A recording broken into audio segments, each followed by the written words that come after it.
Good morning, gagawa na naman tayo ng podcast natin ngayon. Gawa na naman tayo ng video about marketing for SEO. Sa Mega Market kasi natin, ito yung pinaka-quality sa lahat.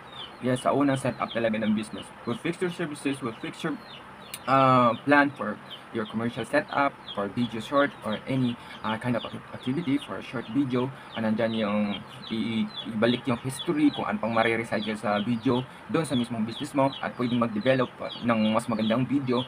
Tapos sa mga banners mo, pwedeng tingnan kung ano yung kayang i-recycle din at i-upgrade at i-post sa market at iayos ang platform mo. So, ganun ka-quality yung pinaka-point to point. So, yun yung pinaka-objective natin. Yung ganung pag-revise ng mga content at yung pag-develop ng services mo ay maaring pagkakatiwalaan ka ng mga tao. Especially yung thoughts nila. Minsan kasi kailangan mo kunin yung ano nila yung pinaka-main goal, pinaka-main point sa pag-review nila sa isang bagay. Lahat ng tao is quality assurance. So, kailangan nila kasi ng i-point to point and i-discuss sa mind nila na this is a legit things na makikita nila. So, pag ganun ka point to point, yung ganung object. So, for example, may isang commercial na pelikula na kailangan in 1 minute makuha na yung reaction ng tao, makuha na yung interest ng tao. So, ganun din yun sa market, ganun din yun sa business. Kailangan yung dalawang objective na yun, makuha agad.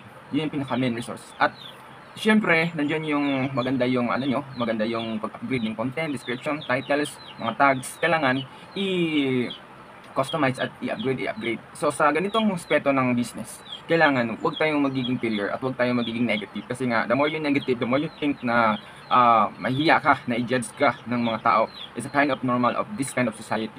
Kailangan lang kasi natin na i-upgrade. Hindi yung una, maganda agad yung latagan, direct to the point, araw to araw, pero pagdating end of the day, na mawala yung employee na yun, bagsak lahat. Back to zero ka na naman. So, hindi mo alam kung paano ka mag-start. So, ganun yung pinaka-problem sa lahat. Kailangan nyo talaga tamang set ng formula, tamang objective, tamang point to point sa pagmamarket. Kasama din to sa Mega Market, pero iilan lang ang tao na naka-evaluate ng ganito, lalo na sa mga busy na mga CEO at sa mga busy na mga general manager o mga marketing.